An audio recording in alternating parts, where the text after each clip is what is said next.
세상에는 이 고통받는 사람들이 참으로 많이 있습니다. 그 고통을 해결하고 아픔을 치유하여 주시는 것이 하나님의 뜻입니다. 이 땅에 우리를 구원하러 오신 예수님께서는 참으로 큰 고통, 정말로 큰 고통을 당하고 있는 사람을 고쳐주시면서 우리들에게 하나님의 뜻을 보여주셨습니다. 그 말씀을 보겠습니다. 첫 번째, 예수님께서는 버림받고 고통스럽게 살고 있는 한 나병 환자를 하나님의 능력으로 치료해 주셨습니다. 이 예수님께서 이 갈릴리의 한 곳에 계셨는데 온 몸에 나병 들린 환자가 예수님께로 왔습니다. 일부만이 아니라 온 몸의 상태가 나병 들린 정말 참으로 고통스러운 사람이죠. 그 사람이 왔습니다. 그리고 엎드려서 예수님께 구하였습니다. 주님, 원하시면 저를 깨끗하게 하실 수 있습니다. 나병, 요즘 한센시 병이라고 하는데 정말로 비참한 병입니다. 몸의 피부가 막 썩는 병이라고 해요. 몸의 피부가 썩는 병. 그래서 나병에 걸린 사람은 또 그 전염성이 있어서 전염성 때문에 마을에서 함께 살지 못하고 다른 곳으로 추방되었습니다. 특히 2000년 전에 유대 사람들이 생각하기에 이것은 정말 큰 저주를 받은 병이었습니다. 당시에는 이 병을 치료하는 일이 거의 없었습니다. 치료할 수 있는 의학적 그런 의학의 이 치료 방법이 없었습니다. 한 번 걸리면 어쩔 수 없이 그냥 그대로 죽는 것입니다. 그래서 이 나병이라고 하면 죽음의 시작이나 다름이 없습니다. 그 병에 걸렸다고 하면 그때부터 그냥 거의 죽은 사람이 되었습니다. 그런 고통을 받고 있는 병자가 예수님께 와서 엎드렸습니다. 그리고 원하시면 저를 깨끗하게 하실 수 있습니다. 라고 말하였습니다. 이 사람은 정말로 겸손한 사람, 겸손해진 사람입니다. 주님 앞에 와서 엎드렸고, 꿇어 엎드렸고, 그리고 자신이 저주를 받았다고 하는 생각으로 꽉 차 있어서 내 병 고쳐주세요. 이 말도 하지 못하고 정말 원하시면 저를 깨끗하게 하실 수 있습니다. 라고 그렇게 말한 정도입니다. 자기는 내 병 고쳐주세요 하고 감히 말할 자격도 없다고 생각하는 것 같습니다. 주님 뜻이라면 저를 고쳐주세요. 정말 간절한 그런 마음의 소원입니다. 그때 예수님께서는 손을 내밀어서 그에게 대셨습니다. 그러면서 내가 원하노니 깨끗함을 받으라 라고 말씀하셨습니다. 그러자 즉시 그의 나병이 나았습니다. 나병이 떠나갔습니다. 그 심한 병이 즉각 나은 것입니다. 기적이 일어났습니다. 여기 성경에 나온 대로 그의 온몸에 나병이 들었다고 했는데 어디 일부만 병에 걸린 것이 아니라 여기서부터 발끝까지 이제 정말 가장 비참한 상태에 있는 사람입니다. 그런데 예수님께서 손을 내밀어 대시면서 내가 원하니 깨끗함을 받으라 말씀하시자 양 그 병이 즉시 나은 것입니다. 기적이 일어났습니다. 하나님의 능력이죠. 하나님의 놀라운 능력이 나타난 것입니다. 당시에 어느 의사의 능력으로도 고칠 수 없는 병이었는데 예수님께서 하나님의 능력으로 이 사람을 고쳐주셨습니다. 예수님께서 이렇게 수많은 병자들을 고쳐주셨습니다. 하나님의 능력으로 고쳐주신 것입니다. 병이 없는 하나님의 나라를 예수님께서 이 세상에 가져오신 것입니다. 예수님께서 하나님의 능력을 보여주셨습니다. 둘째, 예수님께서 그 나병 환자의 몸에 손을 대신 것은 율법을 어기는 것이었습니다. 그러나 그에게 하나님의 사랑을 보여주신 것이었습니다. 여기 놀라운 것이 있어요. 그것은 예수님께서 그에게 손을 내밀어 그에게 손을 대신 것이었습니다. 사실 예수님은 말씀으로도 병아 떠날지어다. 예수님께서는 죽은 사람도 나사로야 나오라 하니까 손 댈 것도 없이 그 썩었던 시신도 걸어 나왔던 것입니다. 그럴 능력이 있습니다. 예수님은 말씀으로도 고칠 수가 있었습니다. 병아 물러가라. 그렇게 할 수 있었습니다. 그렇게 해도 고칠 수 있는 능력이 있습니다. 그런데 예수님께서는 그 병자의 몸에 손을 대셨습니다. 이것은 그냥 살짝 된 것이 아니라 그를 만지셨는데 또는 그의 몸을 붙잡았다고도 할 수가 있습니다. 마치 이제 다음에 가면 나오듯이 12회를 혈루병으로 앓던 여자가 예수님 옷자락을 붙잡잖아요. 그러면서 그의 병이 낫잖아요. 그것처럼 이 같은 붙잡는다는 말입니다.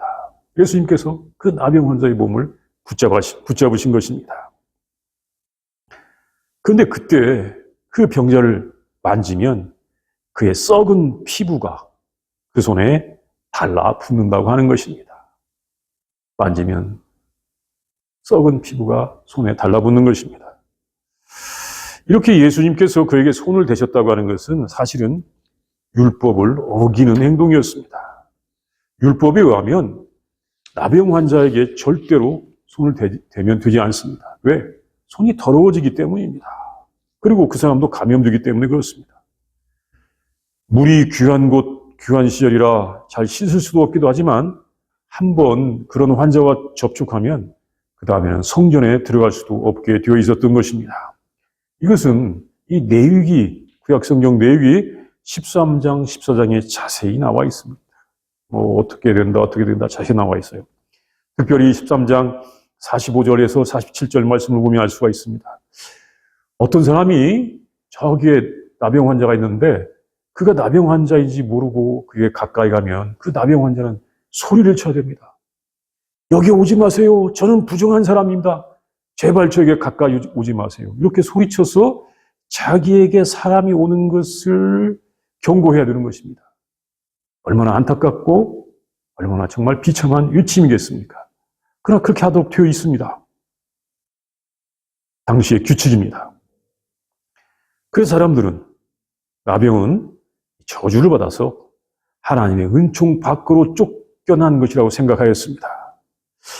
그의 영혼이 병들어서 정말 완전히 저주를 받았기 때문에 그의 내적인 병이 겉으로 나타났다 이렇게 생각을 했다는 것입니다. 따라서 그 병자들을 볼 때는 참 불쌍한 사람이야 이렇게 보기보다는 저 더러운 것들 얼마나 큰 죄를 범했으면 하나님께서 저에게 큰 저주를 내리셨을까 이렇게 생각했다고 하는 것입니다. 정말 부정하게 여겨서 만나주지도 않을 뿐 아니라 착한 사람이 가서 동정을 베풀려고 해도 피해야 되었던 것입니다. 그래서 이 병에 걸리면 사람들로부터 전적으로 단절이 됩니다. 하나님의 성전에도 들어가지 못합니다. 가정에서도 쫓겨납니다. 어쩔 수 없이 들판이나 은밀한 굴 속에서 탄식 속에서 보내야 하는 것입니다.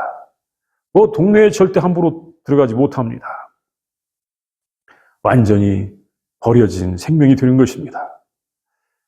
사람들로부터는 말할 것도 없고 하나님과의 관계도 단절되었다고 생각합니다. 절망 중에 절망을 느끼며 살아가는 것입니다.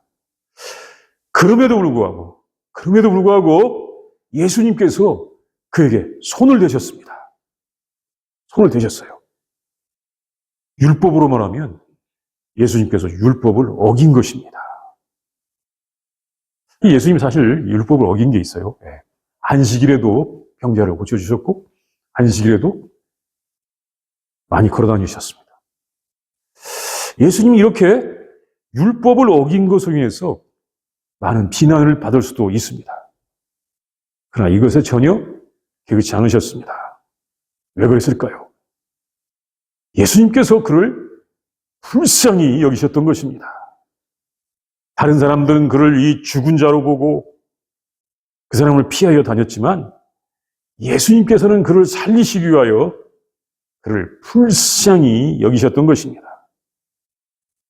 예수님께서 이렇게 사랑을 보여주셨습니다. 그 병자와 자신을 동일시하셨던 것입니다. 이처럼 예수님께서는 율법의 보호도 받지 못한 사람들을 만나주시고 그에게 친히 손을 대시면서 고쳐주셨습니다. 이것이 예수님의 사랑입니다. 사실 알고 보면 진정한 하나님의 사랑입니다. 법을 뛰어넘는 사랑이었고 버림받는 사람도 사랑하신 사랑이었습니다. 참 이 예수님의 사랑이 굉장히 큰 것입니다. 이렇게 예수님의 사랑을 알고 이 나병 환자들이 유배된 한 섬에 찾아간 신부님이 있었습니다. 복사님이 아니고 신부님인데 다미안 신부님이라고 하죠. 다미안 신부. 그는 이 하와이의 이 몰로카이라고 하는 섬에 유배된 나병 환자들의 비참함을 보고는 자원하여 그곳에 들어가서 나병 환자들과 함께 일생을 함께 하였습니다. 하와이의 가운데 보면 이 몰로카이라고 하는 섬이 있는 것 같습니다. 거기에 나병 환자들이 집에서 쫓겨나서 함께 모여서 유배되어 살고 있었던 것입니다. 이 신부님이 거기에 들어가서 처음에는 온 정성을 다해서 섬기는데도 나병 환자들이 이 섬김을 받아주지를 않았다고 합니다. 그리고 이렇게 생각했다고 합니다. 당신은 감정이 사치스러운 사람입니다. 당신은 감정이 사치스러운 사람입니다. 우리 같은 불쌍한 사람들과 같이 지내는 것은 당신 같은 정상인으로서는 오히려 향락이 아니겠습니까? 참 얼마나 그 사람들의 이 마음의 상처가 컸으면 그 친절 섬김도 받아주지 못하고 이렇게까지 말을 했다는 것입니다. 이 섬김, 이 신부님의 진실한 사랑을 받아주지 못했습니다. 그래서 이 다미안 신부는 하나님께 기도하였습니다. 하나님, 차라리 저에게 나병을 주십시오. 참 어떻게 생각하면 이런 기도는 하나님께서 안 들어주셨다면 좋겠는데 하나님 들어주셨어요. 어떻게 됐겠습니까? 나병 환자가 되었습니다. 환자가 되었어요. 그러니까 그 다음에야 이 나병 환자들이 그의 친절을 받아주고 친하게 대했다고 하는 것입니다. 사실 그 사람들의 마음을 고칠 수가 있었던 것입니다. 이것이 예수님의 사랑입니다. 몸만 고쳐주신 것이 아니라 마음도 고쳐주시는 것. 세 번째, 예수님께서는 그 병자를 고쳐주신 다음에 아무에게도 말하지 말고 가서 제사장에게 그 몸을 보이고 또 그가 깨끗하게 됨으로 인하여 모세가 명한 대로 예물을 드려 그들에게 입증하라고 명령하셨습니다. 예수님께서 그 병을 고쳐주신 다음에 그 사람에게 이 두 가지를 엄히 말씀하셨습니다. 하나는 아무에게도 말하지 말라는 것입니다. 이 사실을 아무에게도 말하지 말라. 예수님께서는 그 외에도 많은 병자들을 고쳐주셨는데 그때마다 대부분 아무에게도 말하지 말라고 하셨습니다. 이 성경 보면 계속 나와요. 아무에게도 말하지 말라. 사실 이거 우리가 이해하기 힘든 것 아니겠습니까? 아니, 그 좋은 일을 하시고도 왜 아무에게도 말하지 말라고 하셨을까? 그 좋은 일을 하시고도. 잘못하면, 말하면 안 돼? 해야 되겠지만. 좋은 일 하시고도 아무에게도 말하지 말라고 하신 것입니다. 더 많이 홍보되어야 하는 거 아닌가? 전도를 위해서 더 많이 알려져야 되는 거 아닌가? 그래야 더 많은 사람들이 믿음을 가지고 구원을 받는 게 아닐까? 이렇게 생각해서 그런지 어떤 사람들은 자기에게 이 조그만 권능이라고도 있다고 생각한다면 그것을 많이 나타내는 사람이 있습니다. 내가 기도하면 놀라운 일이 일어나. 막 이렇게 나타나는 사람이 있어요. 예.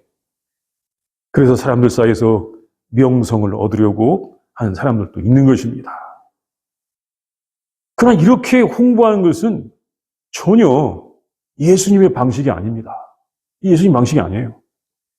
예수님께서는 많은 기적을 행하셨지만 대부분 아무에게도 말하지 말라고 하셨습니다. 이것을 그리스도의 익명성이라고도 합니다. 그리스도의 익명성. 이것이 그리스도의 진정한 특징 중에 하나입니다. 자신이 하신 선한 일을 소문내지 말라. 은밀하게 행하라. 우리가 이 말씀 단에서도 받지 않습니까? 예수님께서는 우리가 구제할 때도 어떻게 하라고 했습니까? 내가 구제합니다. 여러분 나를 봐주십시오. 기자 여러분 나를 사진 찍어서 신문에 내십시오. 그렇게 말씀했습니까? 오른손이 하는 것을 왼손이 모르게 하라고 주님은 말씀하셨습니다. 이게 마태복음 6장에서 볼 수 있는 말씀입니다. 마태복음 6장 3절에 보면 구제할 때에도 오른손이 하는 것을 왼손이 모르게 하라고 하셨습니다. 또 기도할 때에도 금식할 때에도 은밀하게 하라고 하셨습니다.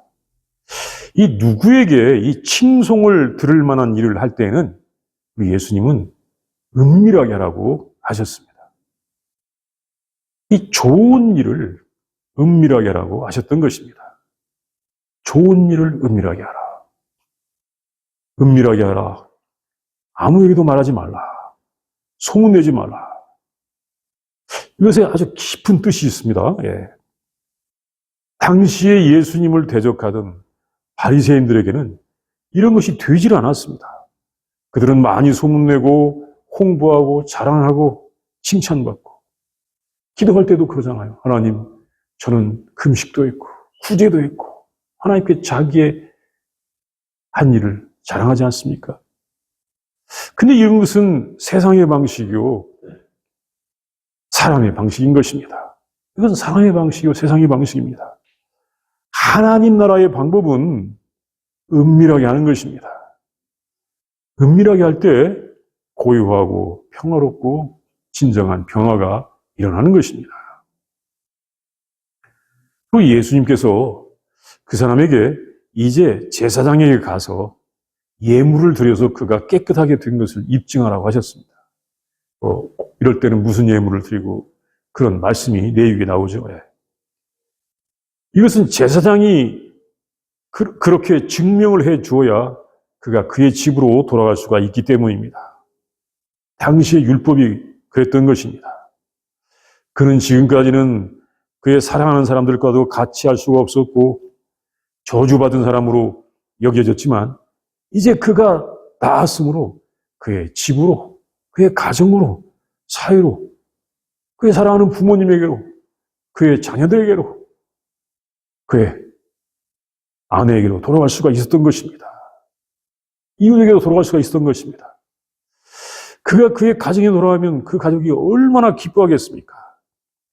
그러기 위해서는 제사장의 증명이 필요했던 것입니다. 이것이 율법의 규정이었습니다. 이 나병 환자를 격리시켜서 집에서 나가게 하는 것도 규정이었는데 아마 이런 규정은 그때까지 잘 지켜졌을 것입니다. 왜냐하면 나병 환자들 사람들이 격리하는 규정, 이 감염병, 전염병 때문에 다 지켰을 것입니다. 그런데 회복된 사람이 제사장에게 예물을 드려서 회복되었다는 것을 증명하는 것은 잘 지켜졌겠습니까? 안 지켜졌겠습니까? 거의 없었을 것입니다. 왜? 치유된 경우가 없기 때문에 그렇습니다. 나아야 제사장에게 가서 예물을 드리고 나았다는 것을 증명할 터인데 나병이 낫는 사례가 없었기 때문에 그 말씀은 있으나 마나한 말씀이었을 수도 있었던 것입니다. 예수님께서는 그 사람을 치유하셔서 율법의 좋은 조항을 실천하게 하셨던 것입니다. 이 예수님은 율법을 어기고 철폐하는 것이 아니라 하나님께서 주신 율법의 좋은 의도가 살아나게 하신 것이었습니다. 이것이 예수님의 일이었습니다. 넷째, 많은 사람들이 예수님의 소문을 듣고 찾아옴에도 예수님께서는 자주 한적한 곳에서 기도하셨습니다. 예수님께서 그 치료하신 것을 아무에게도 말하지 말라고 하셨지만 말은 하지 않을지라도 사람들이 눈으로 보지 않습니까? 다 알 수 있습니다. 야, 나병 환자도 나았대. 엄청난 일이 일어나는 것을 사람들이 알 수 있었습니다. 그래서 그것을 보고는 많은 병자들이 예수님께로 몰려오기 시작하였습니다. 이 사람들이 몰려오는 것은, 그 당시에 몰려오는 것은 아주 당연한 일이고, 그 사람들과 함께 있고자 하는 것은 사람의 본능입니다. 사람들은 그 예수님의 말씀을 들으려 하고 있고, 또 고침을 받고자 몰려오는데, 사람들이 몰려오고 막 고침받고자 오는 것을 싫어할 사람이 어디 있겠습니까? 그렇지 않습니까? 사람들에게 영향력을 행사할 수 있다면 싫어할 사람이 어디 있겠습니까? 그런데 예수님께서는 도리어 한적한 곳, 광야 같은 곳이죠. 거기에 가셔서 자주 기도를 하셨습니다. 기도하셨습니다. 사람들은 왔지만 예수님께서는 그 사람들을 떠나서 기도하러 가신 것이었습니다. 예수님에게 있어서 더 중요한 것은 하나님과의 교제, 하나님과 만나는 것이었던 것입니다. 예수님은 하나님과 교제하면서 육신으로 오신 예수님에게도 있는 그 육신적인 생각을 조절하신 것 같습니다. 예수님이 육신으로 오셨기 때문에 그 육신에게도 있을 수 있는 그 생각을 조절하신 것 같습니다. 예수님께는 하나님의 능력이 있기 때문에 많은 사람들의 이 칭송과 숭배를 받을 수가 있었습니다. 하나님의 능력이 있기 때문에 막 칭송하고 찬양하고 숭배하지 않겠습니까? 그런데 그 칭송과 숭배가 위험한 것일 수도 있는 것입니다. 많은 이 칭찬 때문에 그 칭송은 도리어 예수님의 이 궁극적인 사역인 십자가를 향한 길을 가로막을 수도 있는 것입니다. 막 칭찬을 받다 보면 십자가, 내가 왜 그 무거운 십자가를 해야 돼? 그 어려운 십자가를 해야 돼? 할 수도 있는 것입니다. 많은 칭찬 때문에 무너진 존재들이 있는 것입니다. 우리가 이 에스겔서 28장을 보면 이 두로의 왕이라고 하는 이 존재가 있는데, 이 사람은 칭찬 때문에 무너져서 사탄의 종이 되었습니다. 사탄에 대해서 말할 때 에스겔 28장에 있는 이 두로 왕에 대해서 말할 때가 있는데, 이 사람은 참 모든 게 완벽해가지고 많은 칭찬을 받았는데 떨어졌어요. 사탄이 된 것입니다. 잠언 27장에도 칭찬으로 사람이 시험이 된다고 했습니다. 칭찬 많이 받으면 참 위험하다고 했습니다. 물론 어떤 사람은 칭찬은 고래도 춤추게 한다고 하긴 했어요. 그러나 믿음 안에서 이것이 굉장히 절제되어질 수도 있습니다. 그런데 이렇게 칭찬받고도 이것을 이기는 것은 하나님과의 만남입니다. 하나님과의 교제입니다.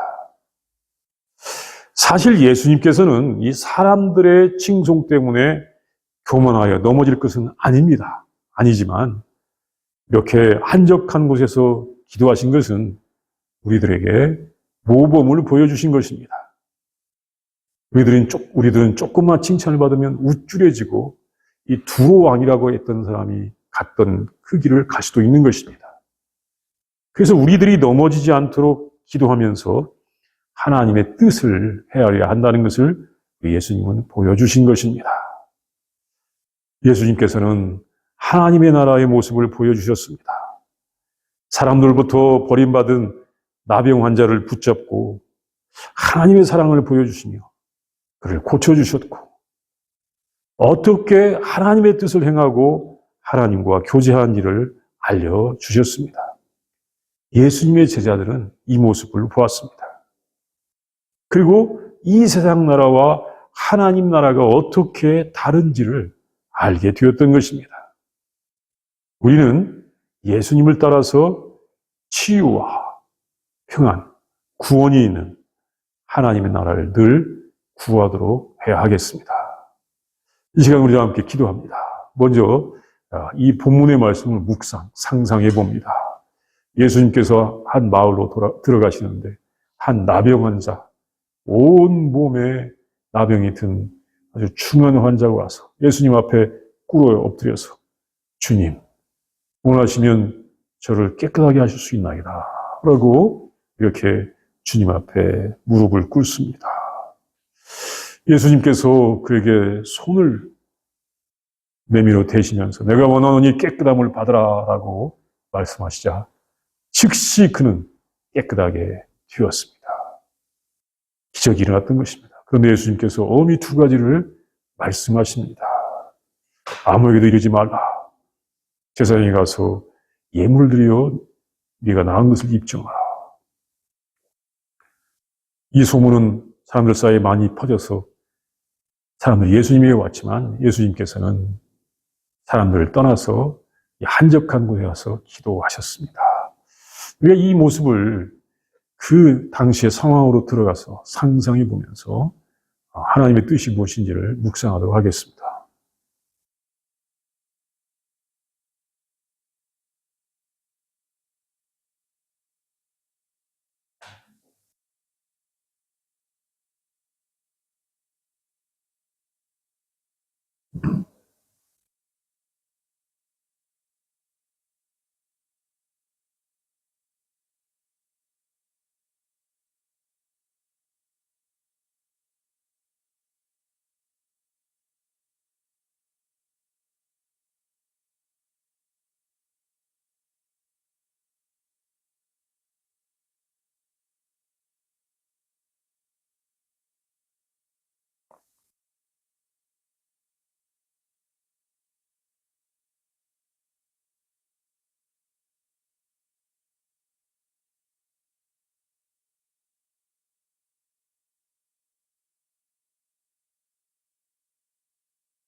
사랑의 하나님, 생명의 하나님, 참으로 감사합니다. 고통받고 소외되고 아픈 사람들, 우리 하나님께서 예수님을 통하여 치유하여 주심을 믿습니다. 하나님, 우리의 아픔과 고통, 어려움도 다 치유하시고 인도하여 주시옵소서. 온 세상이 앓고 있는 이 고통들, 우리 주님 치유하여 주시옵시고, 많은 사람들이 하나님께로 나올 수 있도록 인도하여 주시옵소서. 하나님, 우리가 예수님을 본받게 하여 주시옵시고 하나님 뜻이 진정으로 무엇인 줄 알게 하여 주시옵소서. 하나님, 하나님께서 원하시는 일 은밀하게 하라고 우리에게 알려주신 이 주님의 뜻을 알게 하여 주시옵시고 하나님, 우리가 교만하지 않고 우리 주님을 따라가는 우리들이 다 되도록 인도하여 주시옵소서. 불쌍히 여겨 주시옵소서. 긍휼을 베풀어 주시옵소서. 예수님의 이름으로 기도합니다. 아멘.